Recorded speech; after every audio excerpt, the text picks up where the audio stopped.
All right, good morning, everyone. Again, I'm Greg White, the Director of the National Academy of Education, and I want to welcome everyone to our second day of our Civic Reasoning and Discourse workshop. Looks like we got a good group online, about 30 participants. We still have a good core group here at the Academy's building. Yesterday seemed to go well, so we're hopeful for today in going forward with this kind of new format for us, meeting format, and we appreciate everyone's patience and kind of making this happen together as a team. Some tips, if you could keep your audio muted. We also have tech staff here who will be muting everyone except the panel that is presenting. That would help us in some of the background noise and kind of managing the flow of people who, conversations when we can't necessarily see people who are online.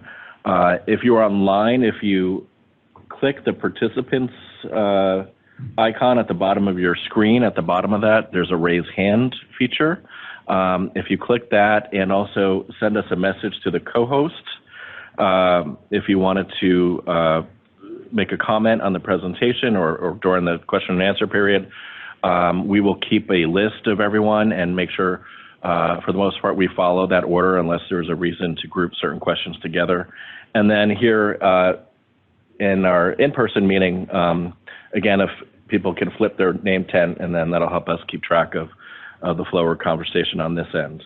Our first panel today will be our Disciplinary Underpinnings and Psychological Foundations panel, chaired by Carol Lee and Naila Swad-Nasir from Spencer. And we have a discussant, Heidi Schweingruber, who is here with us again from the National Academy of Sciences, who does a lot of work in this area in discipline-based education research and How People Learn, and the new How People Learn report that came out. So we couldn't think of a better person to be a discussant for the session, and we're grateful that Heidi is here today joining us. So I will now turn it over to Carol Lee, who will introduce the panel and kick off the session. Thank you. Again, good morning, everyone. Our panel, Disciplinary Underpinnings and Psychological Foundations. What we were attempting to do basically in this panel was to synthesize research from across a variety of domains, particularly human development, various fields of psychology and the learning sciences, to make an argument about the underpinnings of the kind of reasoning and decision-making that we have been talking about in terms of youth development and preparation for their engagement in civic reasoning and debate. The members of our panel are myself, Naila Nazir from the Spencer Foundation, Megan Bang, who's from both the Spencer Foundation and Northwestern University, Hyman Bass from the University of Michigan, Andy DeSessa from the University of California at Berkeley, Abby Reisman from the University of Pennsylvania, Leandra Ani Rogers from Northwestern University, Alan Schoenfeld from the University of California, Berkeley, Margaret Bill Spencer from the University of Chicago, Natalia Smirnov, Northwestern University, who is one of our co-writers. The co-writers on the paper are myself, Naila Nazir, and Natalia, and we've had substantive contributions from all the members of our panel.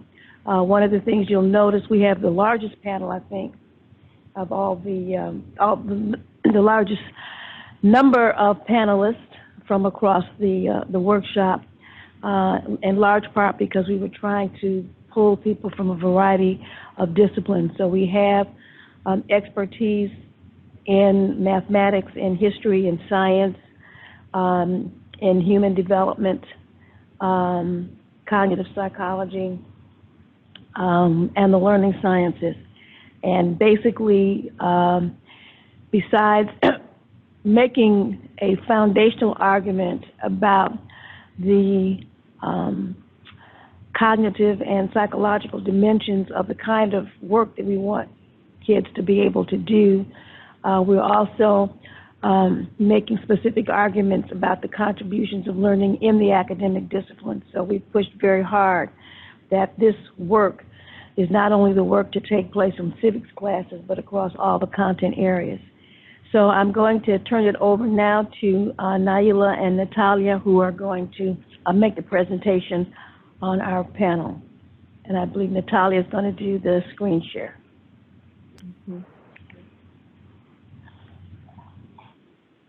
Okay, I'll wait till the, oh good, there it is, yay. I'm never quite convinced the technology is gonna work. Good morning, everybody.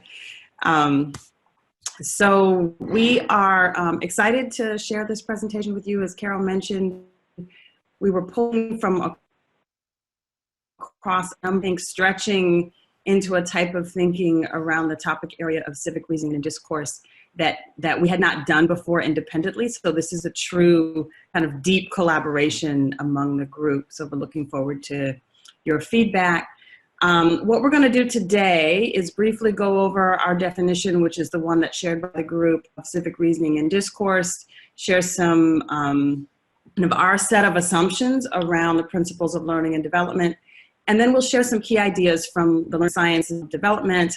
For the learning sciences, we're going to focus, as Carol mentioned, on learning in the disciplines, and we'll talk about each kind of disciplinary perspective and how it connects, and how work in the disciplines can undergird supporting the preparation of young people to do civic reasoning and engage in civic discourse.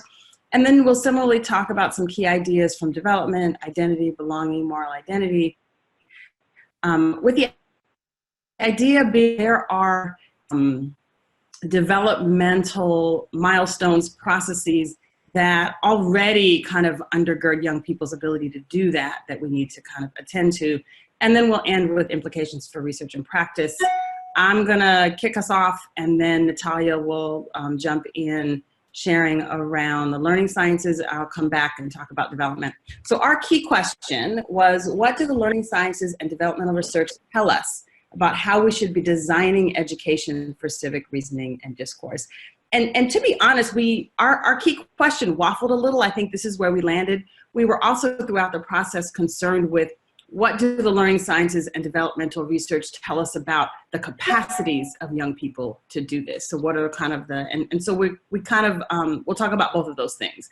How development and learning inform young people's capacity, and what that tells us about how we should be designing discourse. So again, we use the same basic definition as the rest of the group, but I thought it was worth kind of grounding our discussion in. To reason civically is to ask what we should do, where we is a group of any size, outside the family, to which the individual belongs. The question always has an ethical dimension, which means, and which end should we use? And we have to, I think, really attend to that ethical dimension, because that's where a lot of the kind of fuzziness comes in, and I think we saw some of that yesterday. Emotions, from empathy to righteous indignation, also provide input for civic reasoning and should be influenced by reasoning. So there's this toggle between the thinking and the reasoning and us as emotional, empathetic beings. Discourse is necessary because discussing with others is our best way of combating our individual cognitive and ethical limitations and biases. Notice those are baked in, typically groupthink, propaganda, bias, lack of empathy, exclusion of perspectives, and other dysfunctions. Thus, education, broadly defined, should motivate people to feel part of groups that reason together about what to do, and should strengthen their dispositions, skills, and knowledge so that they reason well. So I think that what you see in this definition that we also, that you'll see also pull through our presentation, is this combination of cognitive and intellectual skill and emotional disposition. And so it's part of why many of these discussions get fraught as we're toggling and managing both of those things. So our work in this paper makes several assumptions that we wanted to kind of put on the table at the beginning. First, that supporting the development of civic reasoning and discourse is a key aspect of a working democracy. I think we would all agree that's the point of this entire endeavor. Really important work. It involves a knowledge of political systems, intellectual skills, dispositions, moral principles, and communication skills. So as a learning task, it's quite complex and involves being a part of various communities in the social world, as well as developing one's own capacities. We are currently falling woefully short in doing this. And I think, again, probably no explanation needed there. Our perspective is there's a wide breadth of knowledge and dispositions entailed in civic reasoning and discourse, including content and concepts across multiple domains, dispositions that are both epistemological and moral and ethical. I always have trouble with that word. Identity orientations that embody perceptions of self and others. So this is really integrative work. And our efforts to prepare young people should be informed by an empirically supported knowledge base. So our goal with this paper is to begin in these set of domains to think about what a knowledge base would be. And then I think I'm passing to Natalia here. Mm-hmm. Okay. Okay. So I'll do the learning sciences overview, and our argument and discussion in this paper is based kind of on two premises that we discussed as a panel. The first one is that children are developing and testing ideas about themselves, their community, others, the world, what is right, wrong, and possible continuously from a very early age, as soon as they're born, way before they come to a civics class, which they hopefully have at some point in high school. The second premise is that children then spend a great deal of their time in school in the core disciplinary classrooms, where they're surrounded by people who might share different experiences and think differently than them about many issues. In other words, a civic public of differently thinking people. And this is a resource that can be leveraged to support civic reasoning throughout their lifespan. And so our proposition throughout the paper is that the preparation and practice of civic reasoning and discourse should happen throughout the lifespan, so not only in that semester-long civics course, and be incorporated across all the core disciplines. So we start with a little overview of the learning sciences kind of foundational theories. And we begin with the How People Learn report, which was published in 1999 by National Research Council. Thank you, Heidi. So this report summarizes some of the core ideas of what we know about how people learn, and what it emphasizes is the salience of prior knowledge, so the intuitive cultural understandings that humans develop in just their everyday experiences. There also can be called spontaneous concepts as opposed to scientific concepts that they might learn as part of more formal instruction. And these are resources for learning pieces of knowledge that they can connect further knowledge and instruction and ideas onto. The report also discusses the differences in knowledge organization between experts and novices. So novices to a domain will usually have fragmented, shallow, kind of messy kind of understanding of the domain, whereas experts might have an understanding of a deep structure, a wide variety of different genres of problems. And these two kind of core ideas about how people know things present some challenges to conceptual change, because we're not just imparting kind of whole sets of new ideas onto learners, but dealing with kind of existing structures that sometimes are in conflict with the things that they might need to understand, which is has been most developed in the science domain. And of course, we also know that learning is deeply social, so it is always kind of incited in response to social situations and social interaction, and with the goal of navigating the social world.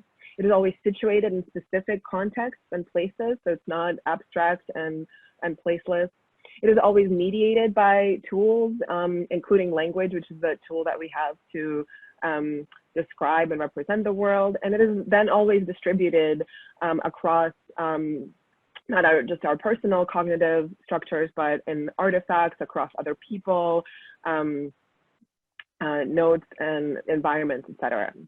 And so some applications for how learning environments should be organized based on these ideas is that they should anticipate, surface, and incorporate prior knowledge, rather than thinking of any kinds of folk or intuitive ideas as deficits. They should provide opportunities to build repertoires of real-world problems, so connect to situations that people might encounter in the real world. And they should support metacognitive relationships to domain knowledge, to start to kind of reflect back on what are the things I know, what are the differences between how I know things and how an expert might know things, what do I not know. So 20 years later, we have a follow-up report that was commissioned by the National Academies of Sciences and Medicine. And this report strove to incorporate more of the neurosciences and cultural psychology ideas. So to go beyond the kind of cognitive perspectives on learning. And here we go back to the foundations of learning for human beings. So as a species, we are explorers and meaning makers from the moment we are born.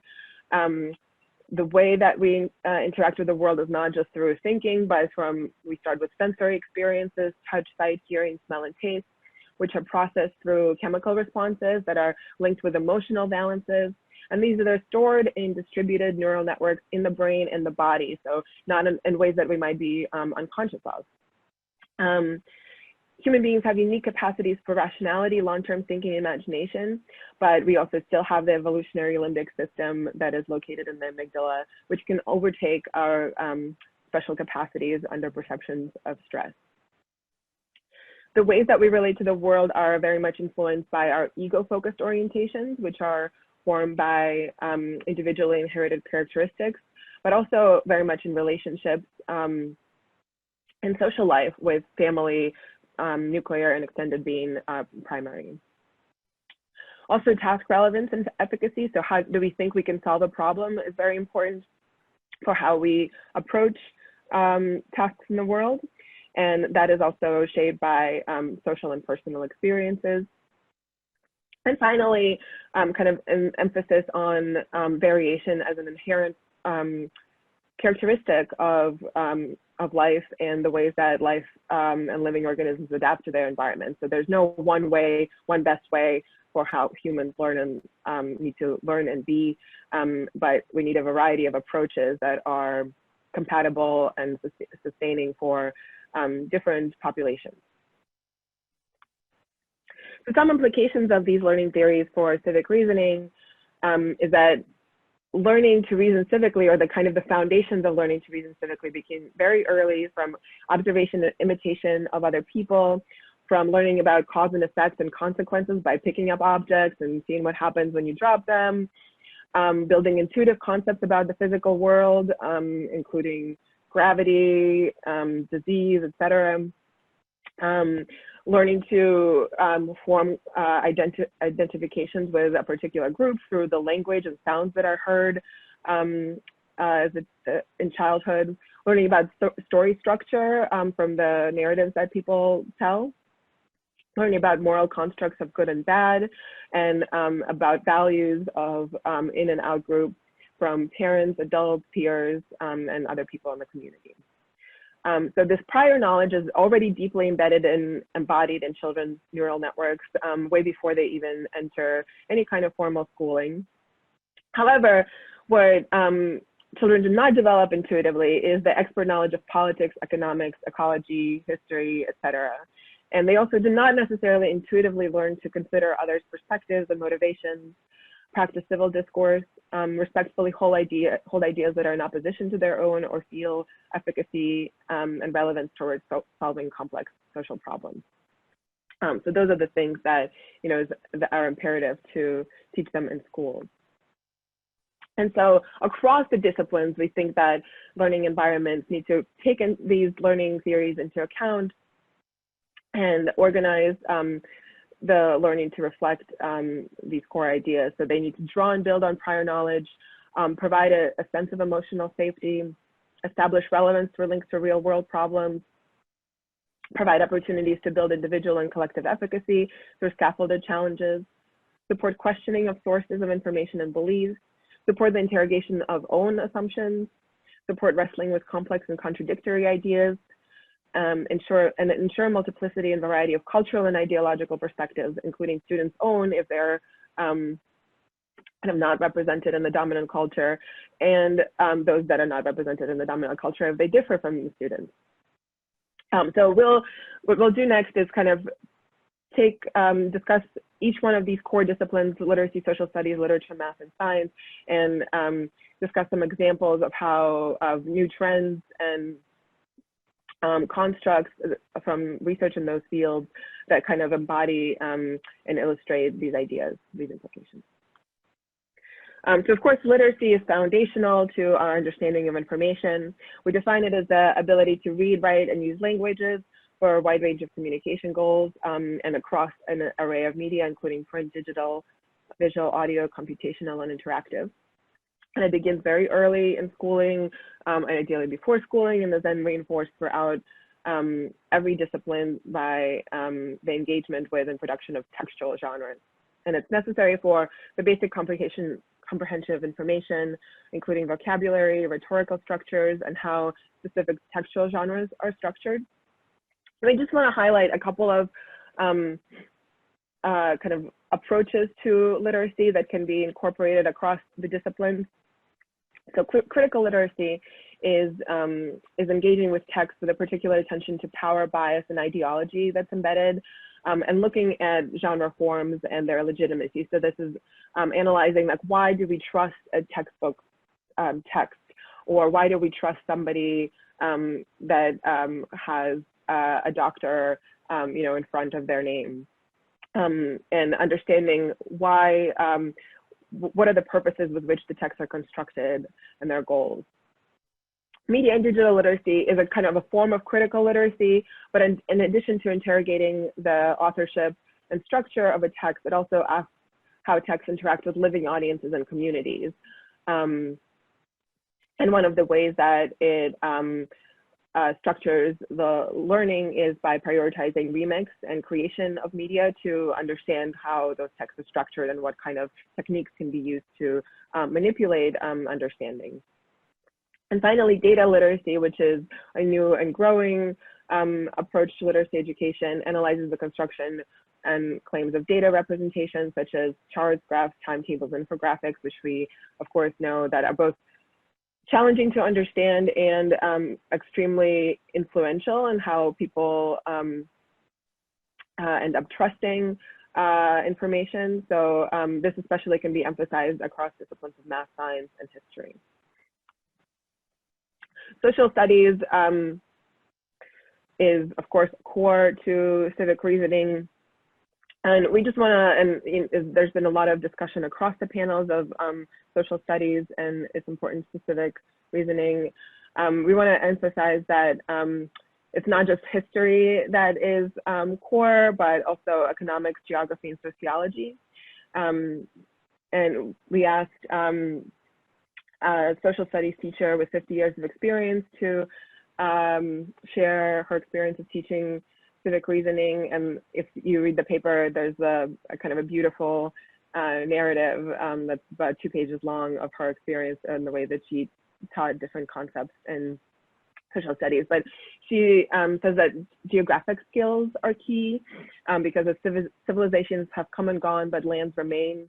So the importance of teaching basic map skills for understanding features of land and their compatibility of life and civilization, and how there's the ways that climate, water access, and different ways that landscapes are structured, you know, with mountains or valleys or caves, kind of create opportunities for defendability and sort of natural borders against others, can create a kind of geographic luck for different civilizations to succeed.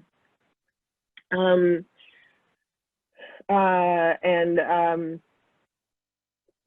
know, she gives an example of teaching about settlement of the Americas, not by starting on American land, by incorporating understanding of politics, economics, and sociology of migration, and thinking about what was happening in Europe and across the world with colonization and economic and religious challenges. So Within history education, there are a couple of constructs that we want to highlight that connect to concepts of literacy. But these are sourcing, so that's evaluation of authorship, purpose, audience, context, reliability, and corroborating with other pieces of evidence. And we know that experts can do this really well, and students struggle with this, but can be taught to do this with appropriate interventions. Contextualization is another thing that's kind of a non-intuitive thing to learn, which is the ability to locate text or an event in its historical context and appreciate its difference from the present. And this is another thing that with appropriate interventions can be mastered. Another thing, construct from history is historical consciousness. So it's kind of the affective experience of understanding the self as a historical being and historical institutions as having existed before, as having been constructed and changed and evolving. And sometimes they could be in tension with each other, the ways that we learn kind of our historical understanding from everyday experiences versus formal instruction. For example, the ways that people kind of think of their own national identity. And then finally, the construct of historical empathy. So learning to identify with historical actors that are different than oneself versus kind of holding them at an analytic distance. And this concept of historical empathy as we go on to literature could be something that's developed in this discipline actually, because literature of course provides the opportunity to inhabit different worlds that are different than one own with very personable and empathetic opportunities. So civic reasoning requires this ability to consider and empathize with alternative perspectives. And humans, as we've said, make meaning and sense of the world through narrative. So literature is very powerful for inviting readers into alternative worlds where they can relate to actors who are wrestling with the universal conundrums of human experience. So the battle between good and evil, power and oppression, courage and transformation, action and consequence, and that are holding moral paradoxes. And can invite profound self-reflection about how this experience of a character in a novel relates to someone's life in the present. So some core implications for literature education that can support civic reasoning is really expanding the canon beyond the Western and European canon to include literature from a diversity of cultures and experiences. And it's because it can provide learners it can provide learners opportunity to engage with communities that they have no direct contact with, including even in other parts of the country that they don't have contact with because of continued segregation. And also literature instruction should connect to students' repertoires of language and meaning making. So drawing on contemporary forms of languages, storytelling, and meaning-making practices, including digital forms and dialects, as a resources for developing and expanding their skills of literate understanding and expression. So again, not using students' current intuitive everyday practices as a deficit, but using them as a resource for connecting to the different ways that people over time and across cultures have made sense of their world and their situations. In the field of mathematics, we want to emphasize that math learning is not just about numbers, ratios, and probabilities, which are very important to master, but also provides the basic foundation of learning to problem solve, reason logically, and make connections across problems. And rigorous mathematical instruction seeks to socialize students into weighing evidence, exploring multiple explanatory models, and engaging in argumentation. There are a few math-related civic reasoning challenges that we discussed in the paper. So first, people are not very good at making sense of raw numbers and data. We're seeing this now with coronavirus case fatality rates that people are making widely different claims about how dangerous and fatal it actually is. People are not really good at understanding raw immigration rates or budgets and changing in budgets. And another challenge that is kind of emerging now is that many decisions across healthcare, judicial, education sectors are made using mathematical algorithms that are increasingly more complex and also invisible to the public. So some implications for math ed instruction is kind of a new movement of math and social justice that kind of uses math as a servant of two masters, where it could both teach students the complex abstract ideas of mathematics and also apply them to contemporary challenges such as wealth inequality, electoral manipulation, educational opportunities in students' local communities. Another important trend is ethnomathematics, which challenges the narratives that math is purely an outgrowth of European intellectual history and incorporates mathematical practices of diverse communities. So this is, again, using students' prior knowledge and everyday mathematical practices as a resource. The movement for algorithmic justice, so using computational tools and models to analyze algorithmic manipulation. And an overall kind of approach to math as teaching for robust understanding, which Alan Schoenfeld is working on right now, which is interdisciplinary,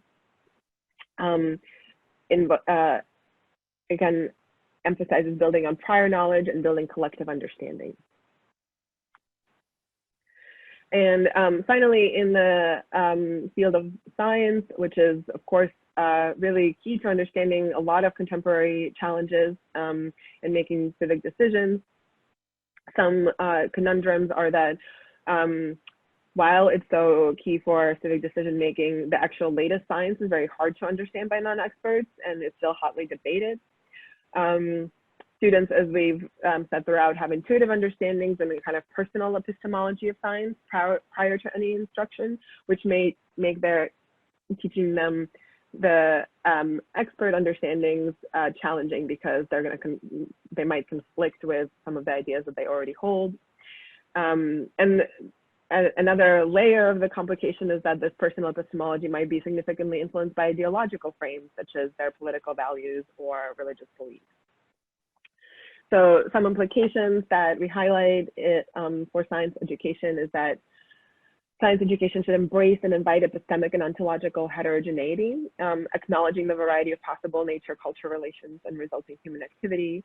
And we're seeing more research on, for example, indigenous science understandings and the different values and hierarchies that they hold in terms of how different species and beings are related to each other. Science education should also study the history and evolution of scientific thinking in relation to religious and political ideology, to encourage some ideological softening. So seeing the ways that, for example, the church has changed some of its ideas over time. Involve students in citizen science projects around things like watersheds, biodiversity, air quality, to again kind of bring the abstract ideas to students' local communities. And another trend is teaching scientific literacy through journalism, because as we said, while the kind of expert science skills are very challenging to understand, understanding scientific journalism, which are activities of understanding information and corroborating sources similar to other disciplines, can be helpful for preparing students for actually making personal decisions about science-related issues throughout their life. And I think I'm passing it back to Marina.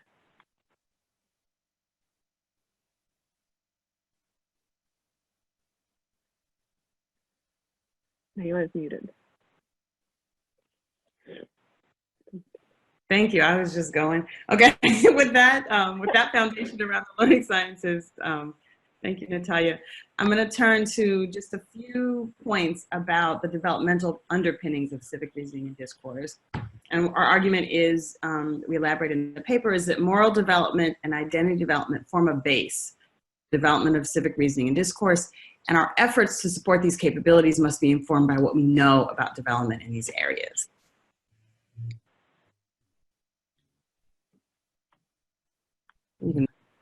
Thank you. So I'll just say a bit about each. With respect to moral development, we know from the research that children form personal moral understandings from a very young age.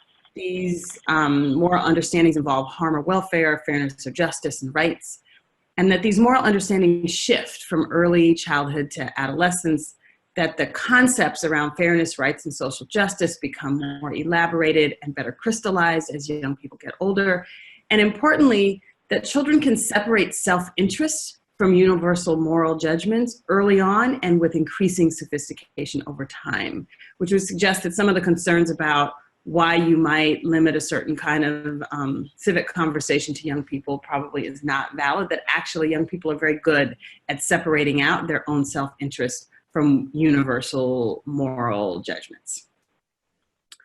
This has implications for civic reasoning. Specifically, children are coming in with some understandings about moral issues, and that the application of moral concepts and weighing moral concerns with other non-moral concerns are a key issue. And you'll see this kind of coming up throughout our paper and our comments today, that the trick is, how do you balance these moral concerns with other non-moral concerns? Because and why this, I think part of the reason we're drawing this out is that the developmental moral understandings are there, they're present. So when they don't show up in the reasoning, it's because they're being weighed with other kind of non-moral concerns, and we'll say a little more about that.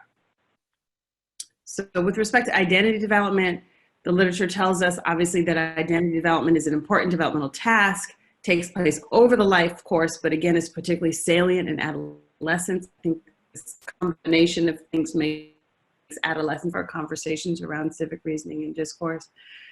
That identity in general and ethnic racial identity are relevant to civic reasoning and discourse. We actually can't think about those issues without thinking about identity and the way people are positioned, right? So identity and racial identity are both really complex. They involve race, culture, immigrant status, language, social class, and all of those things matter for how one is positioned in the world, thus the perspectives that one brings into a conversation around civic reasoning. And that social and political issues often have at their core issues of identity and belonging. So these things are intertwined. When you're talking about social and political issues, you are raising for people these issues of identity and belonging, out groups and in groups. Can switch the slide. Okay. Thank you. And this matters for civic reasoning and discourse because it highlights that it's important for the role of resistance as a healthy developmental process related to identity. And I'm going to say more about that on the next slide, but the core is that if you take as premise that people are positioned differently in relation to many of these factors that we talked about, then for some who are positioned in ways where their voices are not heard, where their perspectives are not counted, where that for them, resistance is then a healthy developmental response that's related to these identity processes. It also matters in that it acknowledges that different people are differently positioned in the context of patriarchy and racism. Again, resistance is a healthy response. And connected to this, there's actually a literature on moral resistance, which highlights that critiques of social inequalities and social justice and a normative and necessary response. Some like interesting triangulation in the literature there, just to say when we talk about the kinds of classrooms we're creating and the kinds of conversations that we want to see, there should be space for points and counterpoints, for perspectives that involve a resistance to social inequality and to oppression. So highlighted in the paper 3 kinds of developmental challenges that these developmental concerns and processes raise for us. And these actually all came out of our conversation, our group conversations as a panel. So they came up organically and they're related. right? And they all have to do with managing various kinds of tensions in these conversations. And the first is a tension between a sense of justice and adapting to inequality as a social norm. And we argue in the paper that a key tension stemming from across these bodies of research is the tension between this development of justice, fairness, the importance of not inflicting harm on others on the one hand, the reality in a hierarchical society where inequality, power, and oppression are the normative realities, right? So how can we understand and account for these normative realities and the ways that they have the potential to distort the normative human capacity for generative, equitable, empathetic civic discourse? So these things are at odds. And that's something that we have to be mindful of as we're creating educational spaces. The second is the challenge of holding conflicting values and ideals, right? So moral concepts, even when we hold them, the literature tells us they're not always evenly applied, and that individuals can hold simultaneously conflicting values and ideas. We discussed this briefly in a paper in relation to moral development with the example of men in a patriarchal society that believe in rights and justice for men, but not for women, or whites in a racist society that believe in rights and justice for whites, but not for blacks or others. And sometimes this is due to the fact that alternatively, it's due to the fact that many social situations include multiple kinds of considerations, right? So research has shown that individuals weigh and balance different considerations in coming to decisions. A commonly found example is when rights are in conflict with other moral goals, such as whether rights to free speech should be supported when it involves inciting violence or damaging property. Similarly, moral goals can be in conflict with other types of institutional goals as well. And I think the point here is that we know that moral concepts are not evenly applied. And when they're not, or when situations are so complex that they're open to multiple kinds of interpretations morally, there are no easy answers. And the conclusions one may draw may be deeply influenced by the ideas and the biases one may hold. So again, it kind of underscores the need for creating classroom environments where this kind of high quality discourse and conversations from multiple perspectives can happen. And, you know, as Natalia, the conceptual underpinnings that makes the space for that kind of difference and variety and tension. And then finally, the tension of ideologically fraught conceptual change. So simultaneously converging the process of moral development, identity, and the thorniest aspects of learning can be found in an offshoot of the conceptual change research, centrally concerned with the nature of ideologies and ideological transformation.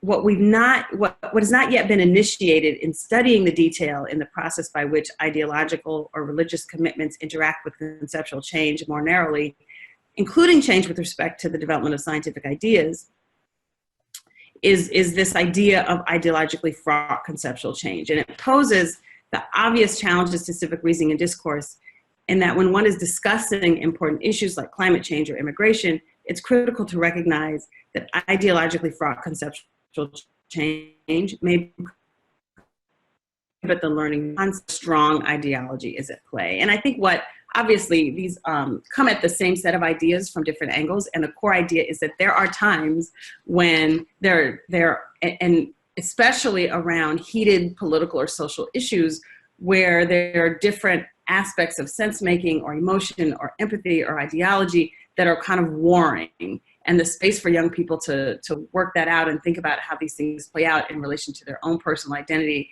their sense of justice, social and political positioning is really crucial for this work.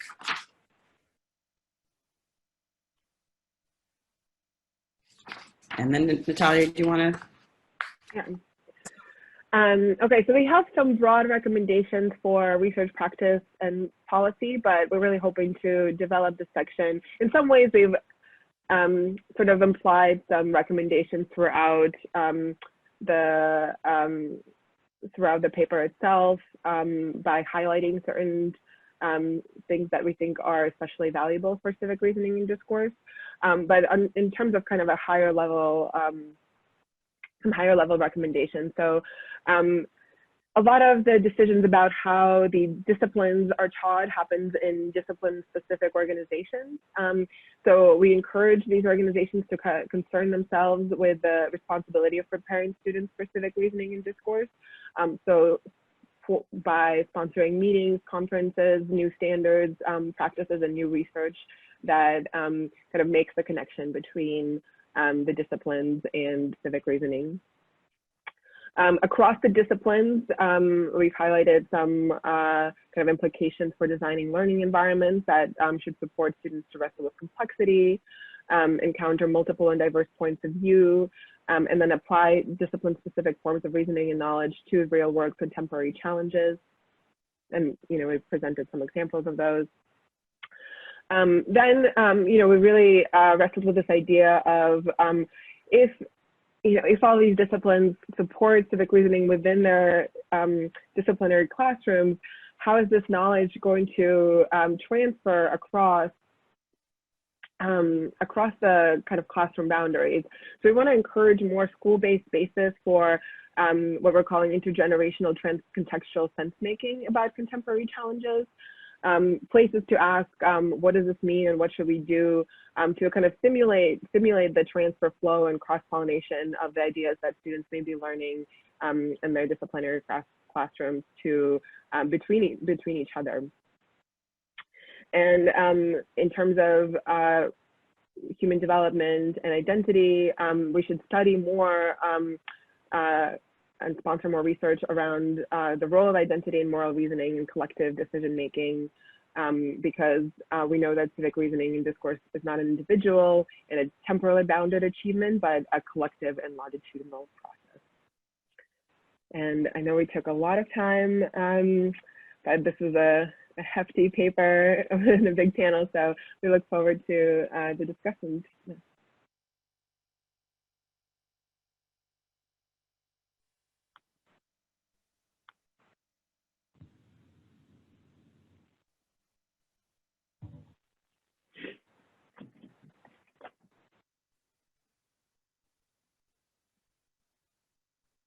Is it not on? Now it's on. Good morning. I'm so pleased that I was asked to review this paper. I have to say, it's a monster. There's a ton in here. And one of the things that I really spent some time on is just figuring out how the ideas fit together and how I might make sense of it for the conversation that we've been having, and listening yesterday really helped. And I will say it was helpful for me to hear that you guys had sort of a wandering key question or two, because I saw that come through in the paper, that there was a little bit of shifting maybe in what the focus was. My big take-home point is there's a ton in here that's super valuable. I would actually recommend that you have 2 papers. And I'll make a suggestion for how that might be divided up. You may say no, maybe it's a big paper with 2 big sections, but I actually thought that many of the ideas warranted more space and analysis than you had sort of in the current frame. So, but I want to back up first and say I also was struck by the need to look back at the basic definitions and maybe get a little more clarity.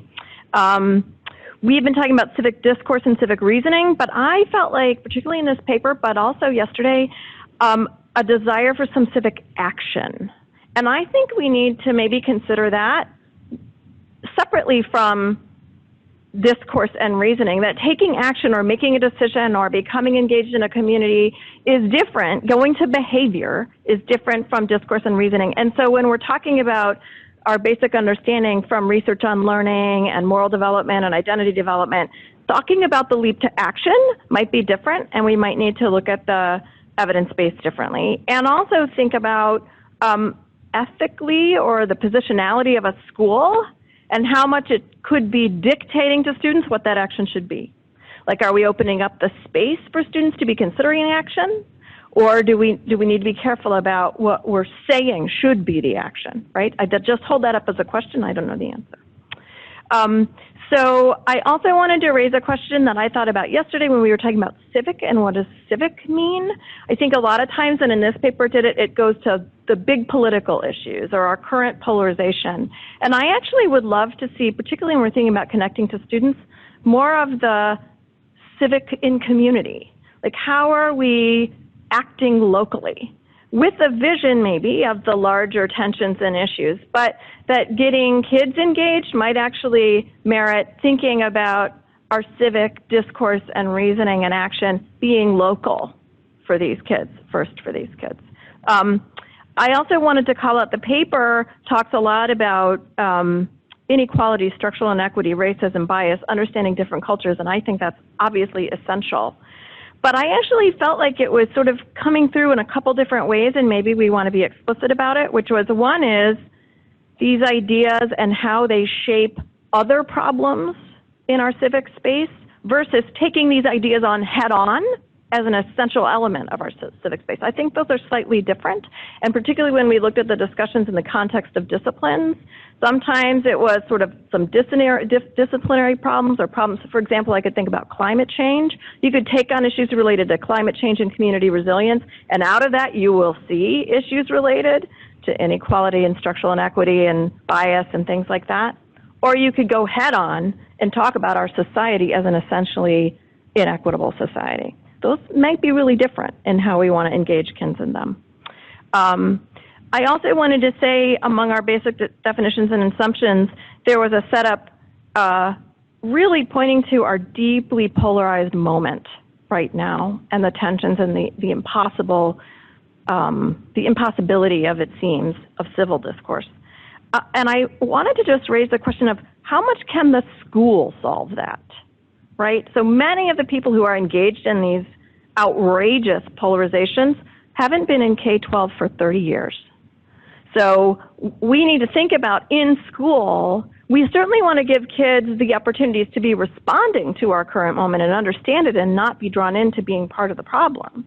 But, you know, solving the larger tension right now requires a bigger, in my opinion, social response than only looking at school. So we have to be clear on how much we're going to solve and what we're going to accomplish with the focus on school, which I think is valuable, but we need to understand its limits. So that's sort of a setup. Let me tell you how I think there's two papers here and why I think it's valuable to look at both. So the first paper, I think, includes the section on how people learn, but also the moral development and identity development. Sort of the understanding of who are children and youth, how do we as humans learn to live in our communities and with each other? What do we know about the capacities that we have and the things that shape our identity and our moral reasoning and our ability to engage with each other? There's a huge amount of incredibly valuable information, but it's kind of scattered throughout the paper, and I felt like it could be brought together a little more tightly if there were more space to explore it and make more explicit connections to civic discourse and civic reasoning and how moral development supports that or not and how identity plays in. There were some lines of research that I thought could be brought in or get more focus. One is the connection between cognition and emotion. There's a little bit of an implicit sort of, you have reasoning and then you have emotion, and actually a lot of the emerging work in learning is that they're actually closely tied together. That emotion is an essential part of reasoning and an essential part of cognition.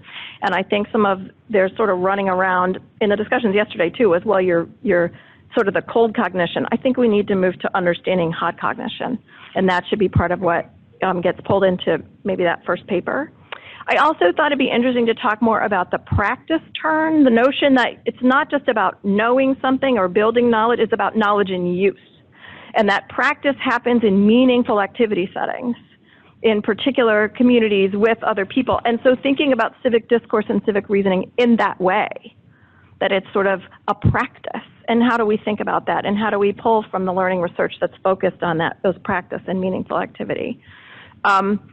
If we're going to talk about civic action, as I suggest, then I think we want to expand the discussion of identity to include agency or self-efficacy.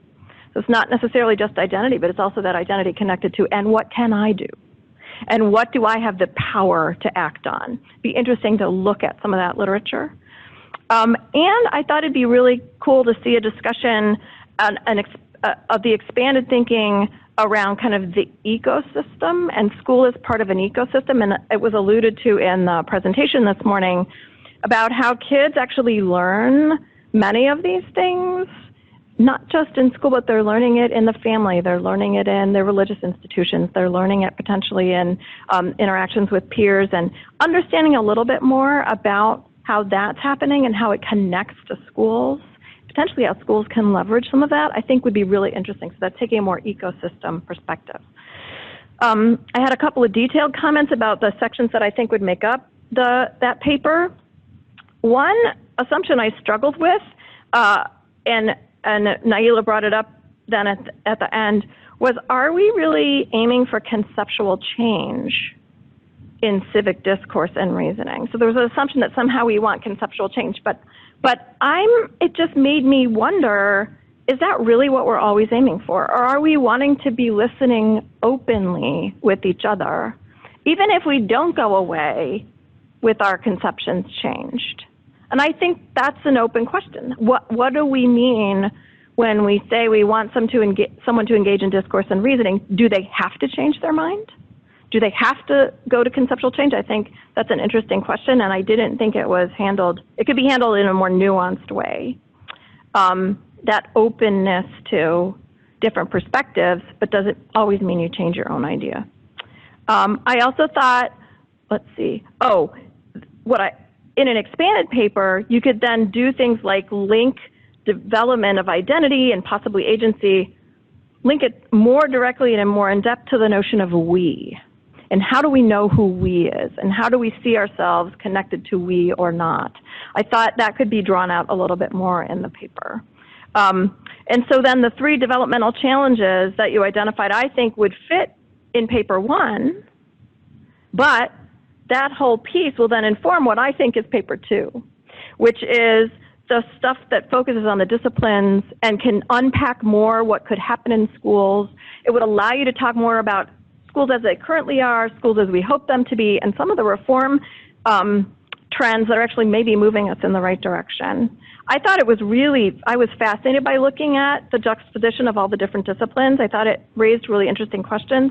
It drove home for me, again, how much a lot of our current thinking actually about how school subjects could change is converging, partly because we're now basing it on the literature on how people learn, but how challenging it is to really make it happen in the school setting. I thought the description of how learning experiences, in my words, should be organized, draw and build on students' prior knowledge, promote a sense of emotional safety, establish relevance through engagements with real-world problems, provide opportunities to develop personal and collective efficacy through scaffolded and iterative challenges, support students in questioning sources of information and beliefs, interrogate your own assumptions, wrestle with complex and contradictory ideas, ensure access to a multiplicity and variety of cultural and ideological perspectives. That's actually inherent in a lot of what people are pushing for in terms of sort of reform, but it is a tall order. That is a big ask, that all of our learning experiences are going to look that way. I think they're really powerful, and the discussion in each discipline touched on them, but didn't necessarily make explicit connections. I also think it's important for us to recognize, and here's where if we did this as separate papers, you could talk about it more. Many of this direction bumps up against how the system currently is. They run against traditional approaches, and so it's going to require kinds of work to make space for them to happen. We've kind of acknowledged that already. They also run against some of the current policy emphasis at the national level and even at the state level, such as large-scale accountability testing, and that's a reality if what we really want is for something to happen in schools and classrooms. I also think it's important to point out that some communities may not be on board with the underlying goal of pushing students to challenge and question ideas. They may say, you know, I just want my kids to do what I tell them, right? I don't want them coming home and challenging everything I tell them. We need to be open to that as well and engage in our own civic discourse about it. And it raised for me one thing that I think is just a perennial problem in general and that we're going to run up against in trying to open up space to do this in schools is that we haven't had a national conversation, I don't think, genuinely about what are our shared goals for schooling. Is it to prepare people for a job? Is it to prepare people to be citizens? What kind of citizen? Is it to fulfill the American dream that everyone can, you know, have an equal opportunity? We know that's actually not how it's designed. That's how some people still think of school. So we've never had that conversation, and it makes it difficult to advance goals like this where so much is implicit about what we're expecting schools to do. And I did want to say, someone yesterday mentioned that if we're thinking about systemic change, that it assumes sort of top-down. And I actually don't think about systemic change at all that way. I think about if you want to leave space for things to happen at a grassroots level and kind of grow up, you have to create a system that allows for that. That's not going to, you know, cut something off at the knees if you see something interesting that's happening. And so I feel like by doing this as a second paper, you could explore some of those ideas. What kind of space does the system need to create to allow this to happen, to allow the kinds of classroom experiences, but also schools that have those kinds of trans-contextual spaces that you're looking for? I had some specific, I could have spent a ton of time doing detailed comments on each section on each subject. I mean, they were so rich and there was so much in them. I will not do that. I did just want to call out that there was one thing that struck me, particularly when I was reading the literacy and the history section and some of the math section, that was the power of being exposed to different perspectives and different communities and different kinds of people. And you can do that through literature, but also implicitly, and it actually came up in the presentation again, when you have different people in your classroom. When you're engaging in conversation with different people, there's a real power to that that didn't get called out as much as I thought it could, your peers. And but it raised a flag for me that in a system where things are resegregating, and some places are segregated, how do you get, in a real way, people with different perspectives in your classroom? Or how do you elicit those? I thought that's a challenge that just occurred to me. I also thought that each section on each subject or discipline showed sort of what might be possible but could be pushed further in terms of how would we do this, or I loved the examples and could have seen a little bit more of that. I think actually, so this is a quibble that comes from being on the board on science, leading the board on science education. I think the science section could have included some attention to the framework for K-12 science education and just the move to engaging kids in practice and investigation and design. I think there was a lost opportunity. The math section connected to some of the current reform, and I think there could just be a little bit of discussion of it in the science because it does open space for this kind of thing. And one point that really I felt like could be done if those sets of subject-specific discussions became a separate paper was then really engaging with, okay, what's discipline specific and what's discipline general about discourse and reasoning in a way that connects us to civic discourse and reasoning? I think that's sort of an essential tension. When I'm having arguments or discussions in science versus history versus math, there are some similarities, but there are also some pretty essential differences because of disciplinary differences in what counts as evidence. Disciplinary differences in sort of what critique looks like. So I feel like that hasn't been pulled out and is a really compelling part of this, and I think important for understanding how this is going to look thread across different subjects. I think it's a powerful idea that we actually have space in many different places in our school day and across the curriculum to engage kids in ways that are going to move them toward civic discourse and civic reasoning. And I thought that there wasn't quite enough space here in really pushing on that and understanding, what are we doing in each subject, but then what across them is really going to be able to be pulled together in a general way. I had some other really small observations, but I think I will just leave it at that. But tons of amazing stuff here, and I thank the panel for the hard work of pulling it together.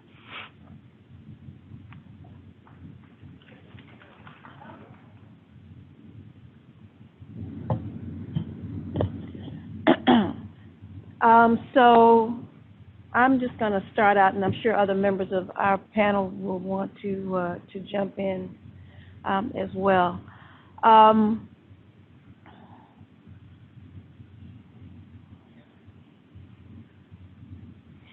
So we had a big challenge with this paper in part because we were trying to cover so much.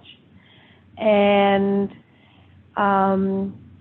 one of the things that we had wrestled with, and this is a question that we can, I think, come up at the end of the day when we're talking about things across the panel, was what it would mean. One of the things we tried to do, but I think not as much detail as we could have, was to try to link to a particular problem. So the case that we had in the paper was citing some of the issues around the problems of around immigration and the raid, I think it was in Louisiana, Mississippi, that was had some years ago, and then raising the question of what would these broad orientations that we're talking about, how might they inform how we could prepare young people to think about that problem. And we've also wrestled very much with this question that we had discussed yesterday about that we're explicitly not trying to take a position in the paper or across the workshop to say that the work of schooling is to prepare young people to have a particular political orientation, but rather whatever orientation they may be leaning toward, to have it to be informed by some critical reflection and ability to wrestle with whatever the data, whatever the sources of information and relationships that might be informing positions that they're holding. One of the challenges, so one of the perhaps takeaways I think from what you've discussed was we especially we're trying to emphasize the notion that cognition and emotions and perceptions are all intimately twined, and trying to make the argument that this isn't just a knowledge question.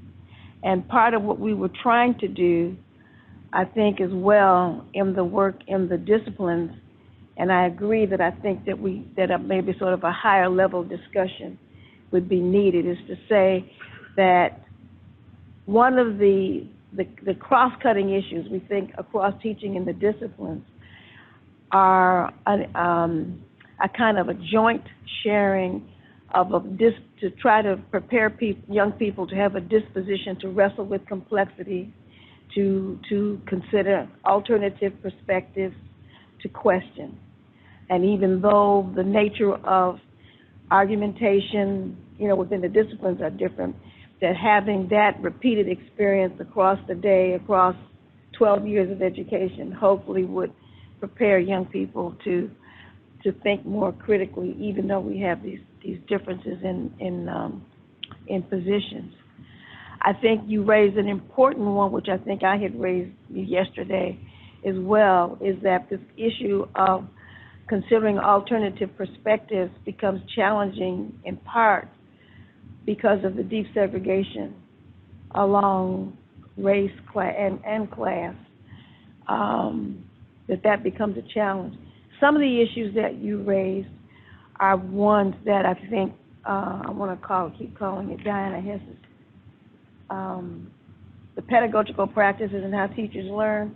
I think that paper takes some of those issues up about the sort of on-the-ground challenges of what this means to do in classrooms and what's entailed in teachers gaining the expertise to do that.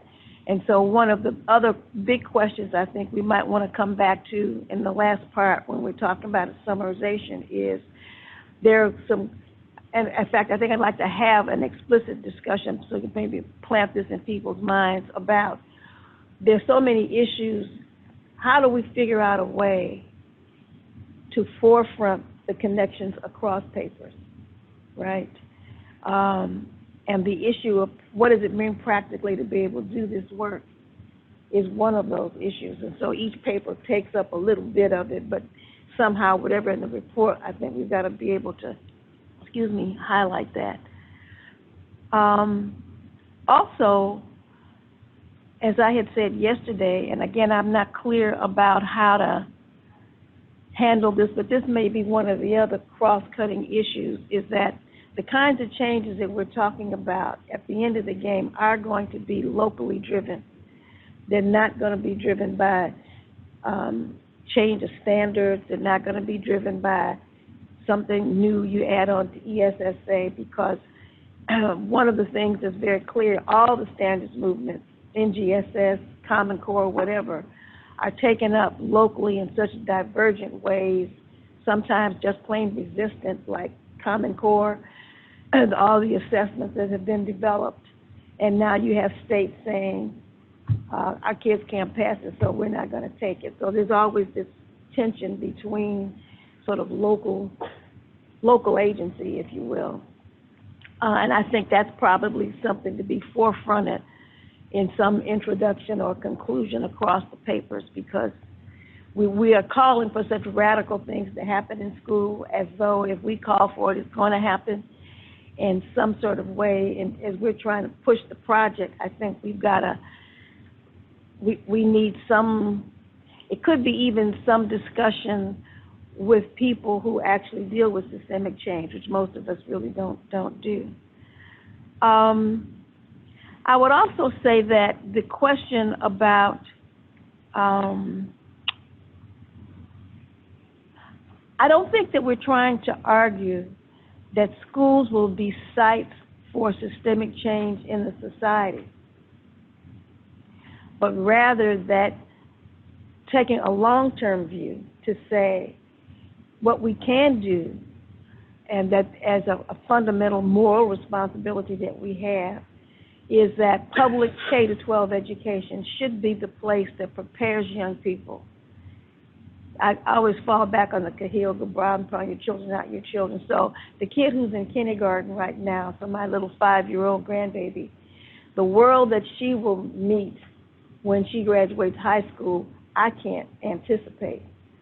But what I think I can do is hope that the schools that she's in are preparing her for complexity, are preparing her for empathy.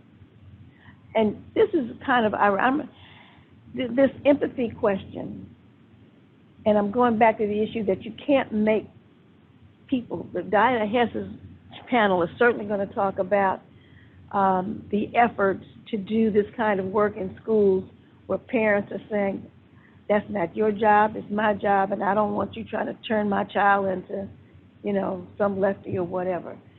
It's saying, and it goes to the discussion I think that Nyla had about this moral complexity. So if you come back and think about the quote-unquote founding fathers and somebody like a Thomas Jefferson, right? So he's writing on the one hand all this, people with inalienable rights or whatever, and then he has human beings that he thinks are his property. And among these human beings that he thinks are his property are this woman, maybe it's romantic in me that says, I believe he had a genuine love affair with Sally Hemings, when he had all these children and took her to France. And the ability to hold these, what appear to be completely contradictory set of feelings, and emotions, which would suggest it might be possible if what we're focusing on around this notion of civic identity across disciplines, across time, is the notion of empathy, the notion of the anticipation of the feelings and perspectives and the impact on others. It may still be that we are going to have young people to come out by being defined by certain actions that we would consider to be racist on the one hand, and yet somehow potentially qualitatively a little bit nuanced indifference, because at least they have been disposed to raise a question about perhaps this might have some impact on somebody else. And so, and then my final question, this is the big ticket at the end. One of the things as we wrestled in our paper about trying to ground this in some exemplar, the idea that we might come up with some exemplars. I know Greg had indicated there were some people who were interested in maybe trying to connect this to some of the issues around climate change, but a few cases of difficult political issues that somehow all the papers could keep reflecting back on about what would it mean for schools to help young people think about these problems and being ones that are persistent and historical, etc. So I'm sure other members of our panel would like to weigh in.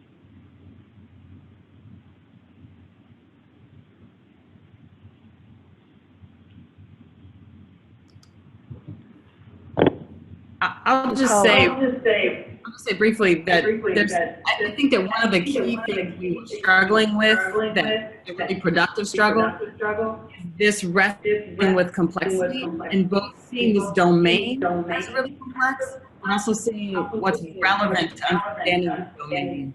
I'm getting the echo thing. And understanding this domain as also very complex territory, which is part of why our paper tries to, like Carol, your comments are. Oh, I'm sorry, yeah. Powerful paper. That was all. Oh, now the echo stops. Anyway, my point was just there's the value of this project in my view, not being a person who's in this field of kind of civic engagement, civic discourse, civic reasoning, is how we're thinking about this as an integrated project, both us as a project and the work of how schools are needing to prepare people to be civically engaged and to do complex civic reasoning. So there's something about holding and communicating the complexity that I think is really important for us to figure out together. I'd like to build on that. And address the need to make connections between some of the things that we've talked about, because we talked about individual disciplines and the kinds of reasoning and the disciplines, and I want to connect those and connect them to some of the larger picture by starting with the notion of pedagogy. What we faced in schooling for the most part is a pedagogy of telling. The common model is I do, we do, you do, meaning we're transmitting knowledge as though we own the knowledge and you're supposed to ingest it. And there have been major changes in that across the educational landscape that much more reflect the kinds of values that I think we would like to see not only in schools, but across the systems where discourse is really needed. And discourse is the key word. I think the fundamental change that we've begun to see in a number of disciplines is the idea of dialogic teaching, the idea of co-constructed knowledge in classrooms rather than delivery of knowledge. And to the degree that we can come to see that as A, essential, and B, something that really is cross-cutting, we can make a difference. So I'll start with comments about mathematics, where of course we have a lock on absolute truth, and it's usually been transmitted with little effect. And the best common pedagogy these days recognizes that what really matters is students engaging in a form of sense making where they're given complex situations, they get their ideas out on the table. And it's in discourse where they sort out, does this make sense? What are the arguments in favor? What are the other ways of looking at it? Where are the holes in the arguments? That ultimately result in students being much more powerful and knowledgeable sense makers in mathematics. And that's a thing that cuts across all disciplines. The kind of work that I've been doing for the past decade or so asks, what are the dimensions of powerful classrooms, not just in mathematics, but in any discipline? And it turns out that, of course, the content has to be rich, But then fundamentally, students need to be engaged in sense making. In this community, I can talk about it being within their zone of proximal development. They need to be engaged productively in doing that. And the way that happens equitably so that every student is engaged is that the students' instruction makes available to students the key dilemmas at a level where they can all contribute to the discourse, building on what they know, and then getting their ideas out on the table in ways that the ideas are treated respectfully. They build on others' ideas, others build on their ideas, and in the give and take, communal knowledge is established. Now, an interesting thing about that when that happens is if you've been someone whose ideas are taken seriously, who gets to contribute to the communal discourse, you develop much more of that sense of agency, especially if it builds on the funds of knowledge that you bring to classroom discourse in the first place. We've seen that happen in mathematics. That's where I started. What I've just been describing is called the Teaching for Robust Understanding or TRUE framework. But it applies across the boards. It basically says in any learning environment, in any powerful community, people respectfully get ideas on the table and thrash out what seems to make sense. Now, in mathematics, there's usually one agreed upon endpoint, but with multiple perspectives on it. In other arenas, obviously not. But classrooms in which there's that kind of respectful discourse both lead to much greater learning and to the kind of predisposition to engage in civil reasoned thinking. And I think we need to be thinking more about that message, cutting across all of our instruction and bridging the borders within schools. It should be across all schools, and developing those predilections to go outside of schools as well. That's that longer trajectory that Carol was talking about. Great, thank you. Thank you, Alan. We have one more person from the panel that would like to speak, Oni Rogers, and then we can bring it up to the, that I know of through the chat function here. But then we wanted to open it up to the larger community. Oni? Yeah, great, thank you. Wanted to say thanks to Naila and Natalia for presenting this beast. It was nice to hear it all in one place and see it come together. And I wanted to just think about this question that we grappled with a lot in our group, and that sort of came up in the comments, which has to do with this, which one of the points Naila made at the beginning, which is that we think about civic reasoning as always having an ethical or moral dimension to it, right? That it's not neutral. And so one of the questions that we grappled with, and that I see still sort of on the table both yesterday and today, is, you know, which sort of ideas actually can be on the table for discussion and which ones can't in terms of these civic discourse and civic reasoning conversations. And, you know, if we take seriously issues of inequality and oppression and racism, et cetera, you know, is there a place to have a line that's not about ideology or politics in that sense, but just about shared humanity, and that some things really shouldn't be on the table for debate, and how do we think about that in the conversation of you know, training young people to think and reason civically, but also to maintain what we would think, but perhaps is not actually agreed upon as what is our ideal outcome, what is our end goal. Do we actually all share the same belief about what a just and humane society looks like? You know, we say more equitable society, or, you know, justice, but what does that actually mean and look like? And do we actually agree on what that means?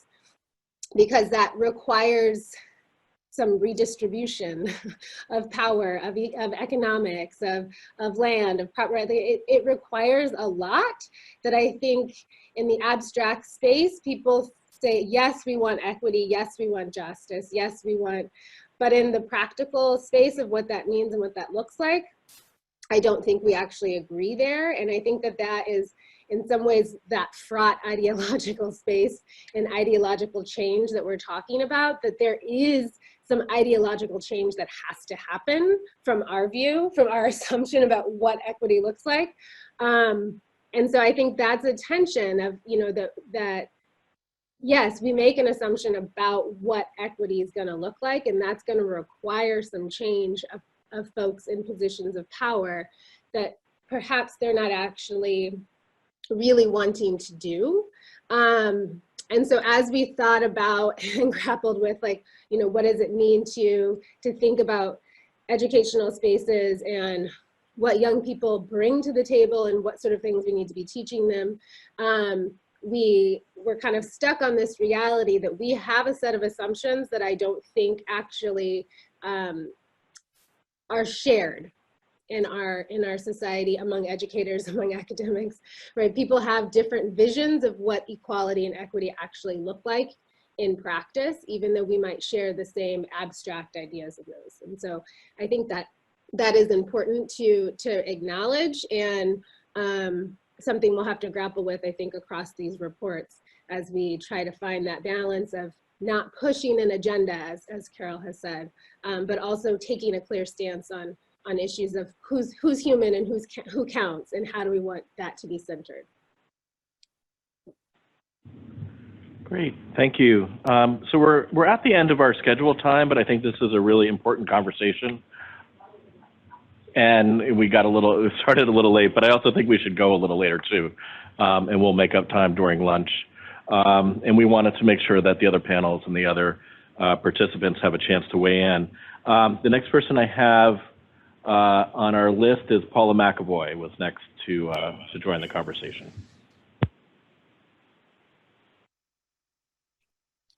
Hi, everyone. Can people hear me now? Okay, thank you. Thank you. I thought this was a really interesting paper, and as the discussants said, brought up so many things to think about.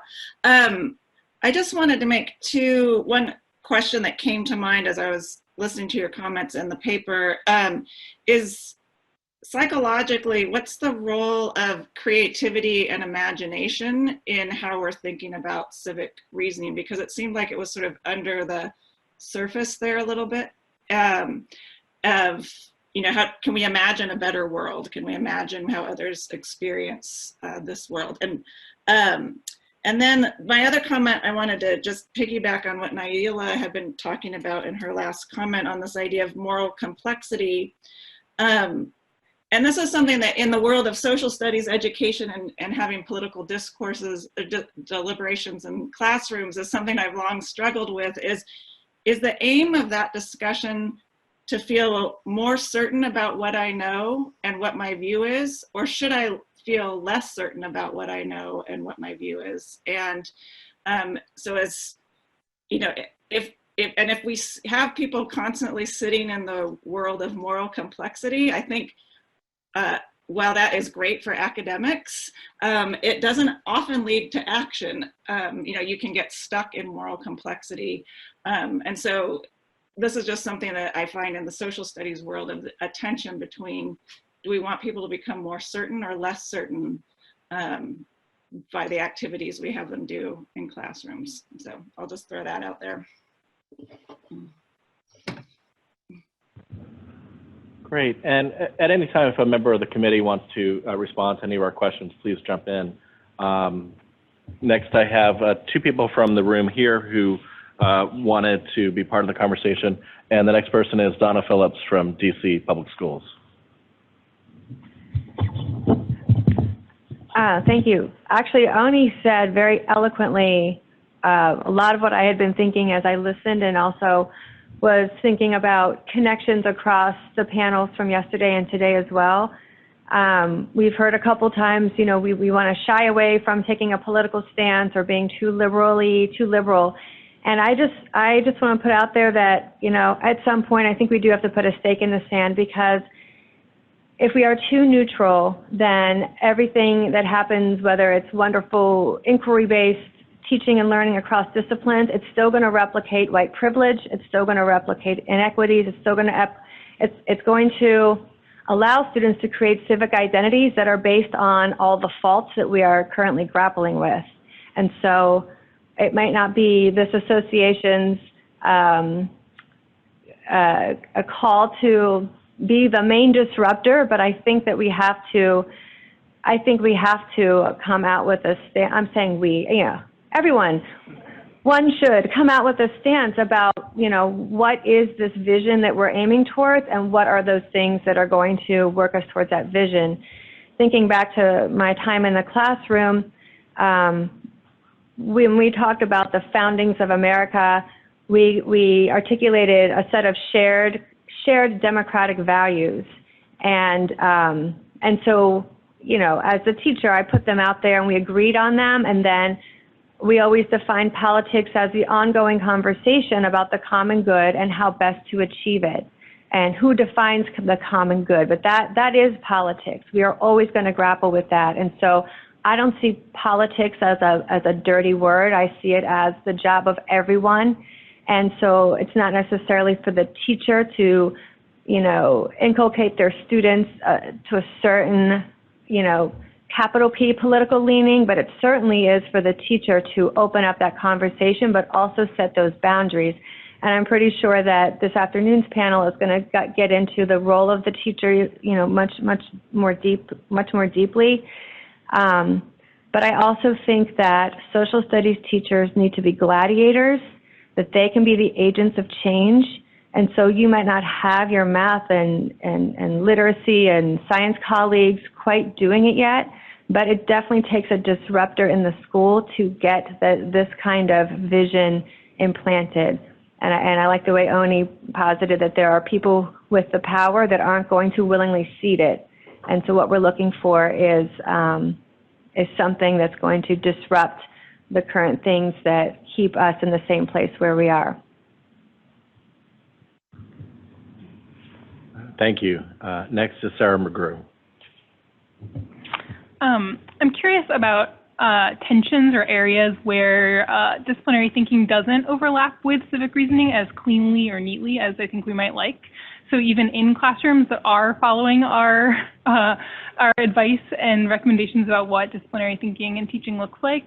So I work mostly in the discipline of history education, where I think we liked to assume, or I like to assume for a long time, that students who learn to source in history classrooms can source anywhere, right? Like can think about the information they're going to use to inform their choices, and use what they learned in history classrooms to think critically about that information. But my research on how people evaluate information online has significantly complicated, unfortunately, in some ways, that vision for me, right? So I've found, for example, that professional historians, people who are expert sourcers, aren't very good at sourcing information online, the place that we turn to it for information, that students who've learned to source in their history classrooms similarly do problematic things, you know, like just trust the about page of a website, and that students rely heavily, actually, when they're researching contentious historical questions, on internet primary sources, right? Because I think like history to them feels like it should be about primary sources instead of about looking for reliable secondary sources on the internet, which is what we see more experts doing.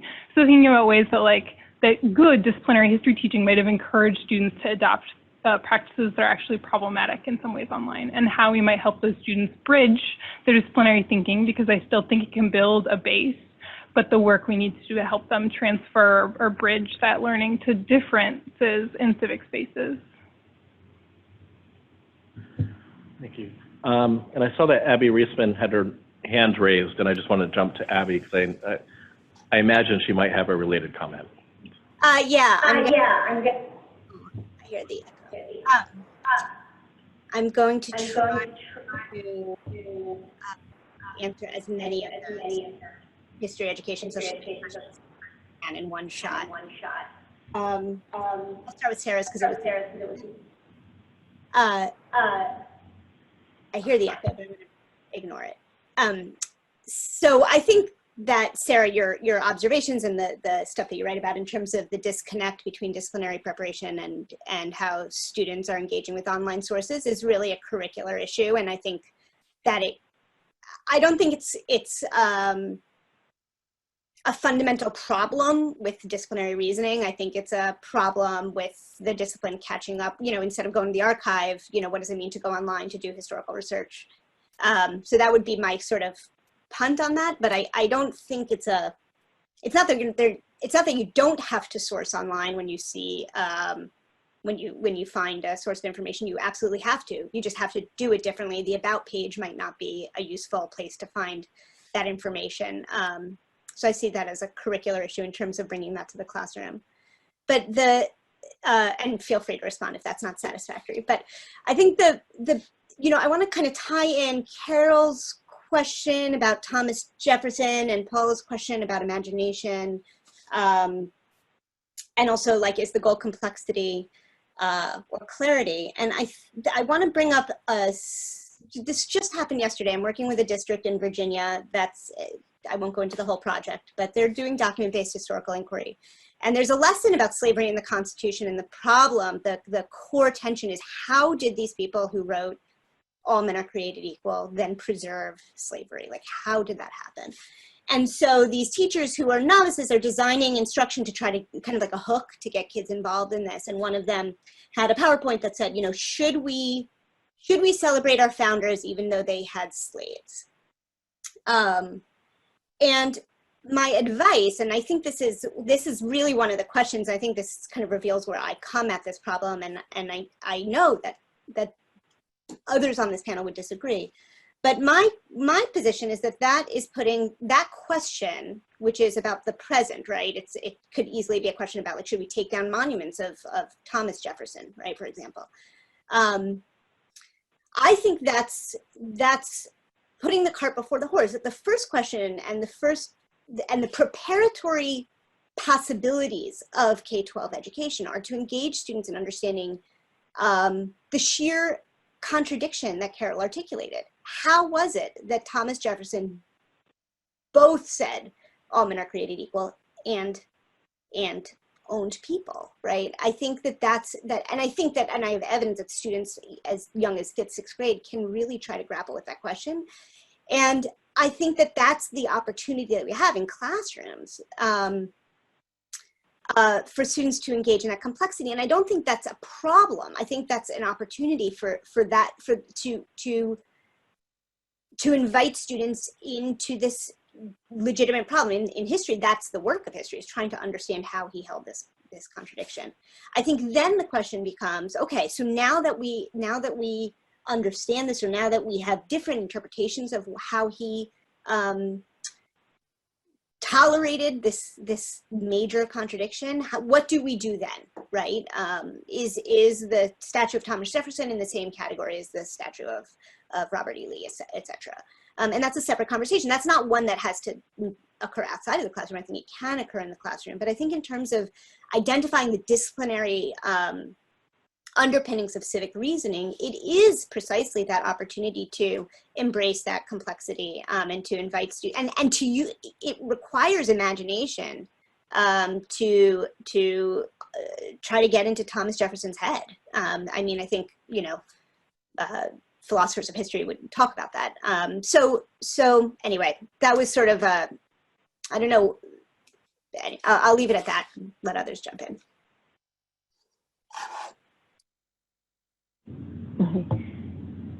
Brief closing. Oh, I'm sorry.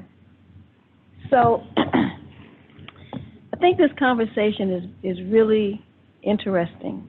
And I would say my own thoughts on this are, one, that I don't see the vision of what we're talking about as one that's going to change the society. And I don't think it's one that's going to turn all schools into being down at the kind of place that you're talking about. And I might preface it by saying that I am, in terms of my own sort of cultural political philosophy, I'm an African-centered nationalist. I've been involved in African-centered education for the last 50 years. We have schools in Chicago that are now close to 50 years old, socializing a particular sort of, identity orientation. And the value to me in part is that there's enough about the structure of the society that I have to fight to do it, but I can, okay?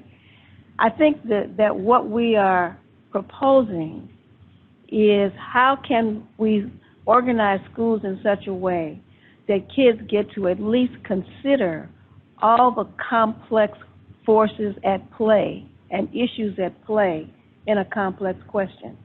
So in that slide that I had with about the Affordable Care Act with Cruz and Bernie Sanders, the small businesswoman is saying, if you put this in place, you're going to force me to pay insurance that's going to close my business down because it's small and I want to grow. And then you have the older person saying, but if you don't do this, I've got to pay this humongous sum to get my, so they're competing sets of interests. And however people play out on it is how do we at least get them to be able to consider it? One of the things in the Adria Carrington, the teacher who did her piece on there, and Sarah and Abby, I'm not a historian, but to think about that if you think about the nature of the debates that were going on at the time and the competing kinds of forces, or something that people have done about, Abraham Lincoln, of saying there are these competing forces at work. We've got to figure out how to hold the South at one level, and how the Electoral College, all of these issues that we're wrestling with are not ones for which there's simple right or wrong answers. The problem is rarely what happens in public discourse is that all the competing tensions are not explicit. They're implicit, which means the ability to come to compromise is more challenging because you can't even imagine that the other set of interests have some potential legitimacy that needs to be conserved. And I think that the focus, at least that I've had in just sort of trying to get this whole thing off the table, was how do we help prepare young people to at least engage with that kind of complexity? And this question that has continued to come up as very important about shared norms may be the socialization that says we have to keep reiterating to kids that we're in a boat together, and that if this issue of the maintenance of white privilege, et cetera, is to examine in an objective way what's the downside to the people who presume they have the privilege. In an interdependent world, this virus thing going on around, this little virus traveling all over the world has got us all hung up, realizing that we are all interconnected. And so it may be that that's the democratic goal, not what the solution to the problem is, but to recognize that all these forms of inequities at the end of the game, in a world where the Chinese and India and other places are steady moving, that this boat's going to sink if you don't at least think about, the other. That doesn't mean we're going to come up with a common solution, because we're not. And anyway, time to move on, right? Thanks, Carol. And then wanted to make sure that Heidi had time for a final comment. And then I also saw that Hi Bass had said that you had a few comments, but we're already over 15 minutes. Perhaps I'll cede my time to Hi. Okay. So Hi, you have the last word for this section. Okay, can you hear me? Yes. First of all, I would like to thank Heidi very much for a number of very insightful comments about this paper that I found very helpful. So I have a few assorted comments that are not entirely connected. One is that I think that one normative question in any kind of civil discourse right now should be who's not at the table. Because when you ask, what should we do? It's important, I think a basic principle is that the people who are vitally affected by whatever decision is made have to be represented. That's not the case in much of the public discourse now. And the actionable message I take from that is that our first action should be to do whatever we can to ensure their presence at the table in the future. Now, that links to another question, which is about power. It's kind of floating throughout the discussions, but depending on the scale of the discourse, many of the decisions we make are not about what we will do, but rather whom we shall delegate to make those decisions. That's what our electoral process is about.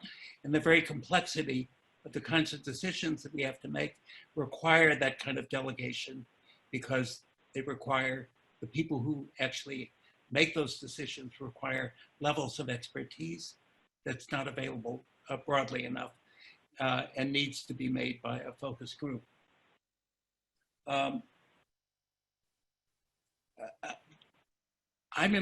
So a couple of comments. I taught a course several times now called Mathematics and Social Justice. It was a course designed mainly for my learning.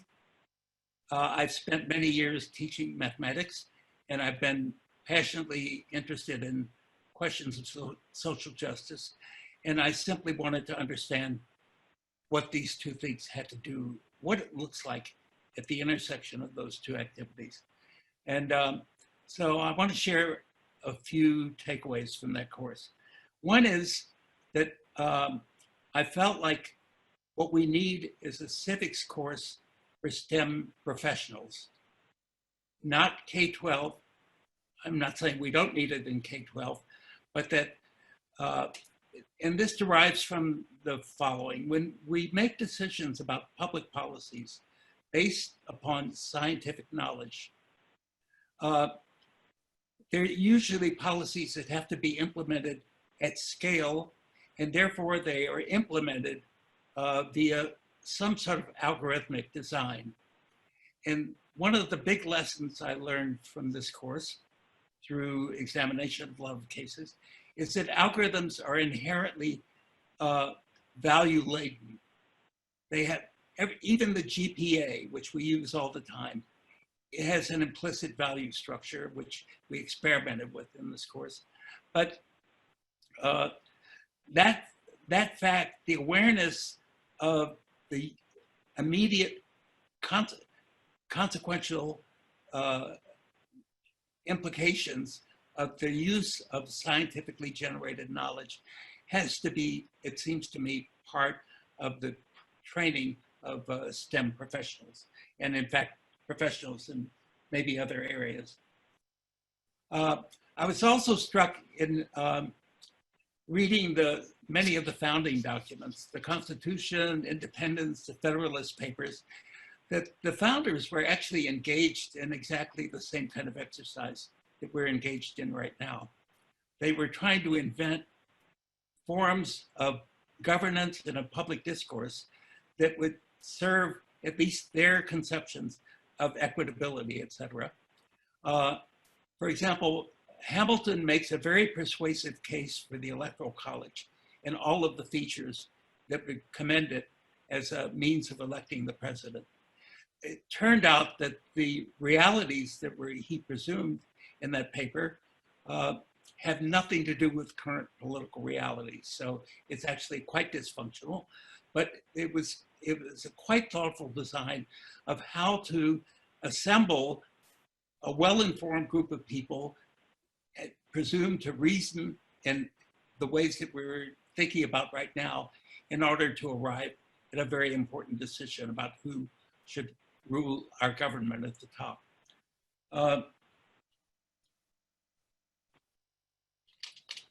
Finally, I just want to reinforce Heidi's suggestion that we could profit from a discussion of practices across disciplines. that I think it's the reasoning that we use in history, in literature, in science, in mathematics, and in law, and religion. They're interestingly different, but they have lots of interesting intersections. And I think that that would serve us well, even for young learners, to understand which mode of reasoning. They have different norms and different sources of evidence.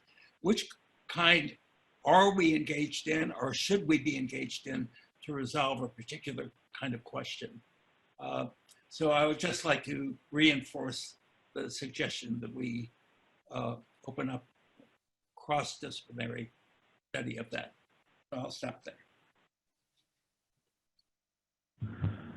Great, thank you, Hai. So many exciting ideas throughout this presentation and discussion. We are about almost a half hour behind time, so I'm thinking we can have a shorter break now, maybe come back at 5 after 12:05, and then perhaps we can shorten the lunch break. Folks here in the room can get their lunch 15 minutes, and then we can start a little bit earlier, start on time, according to the schedule. So we'll take a break, and then we'll reconvene at 12:05.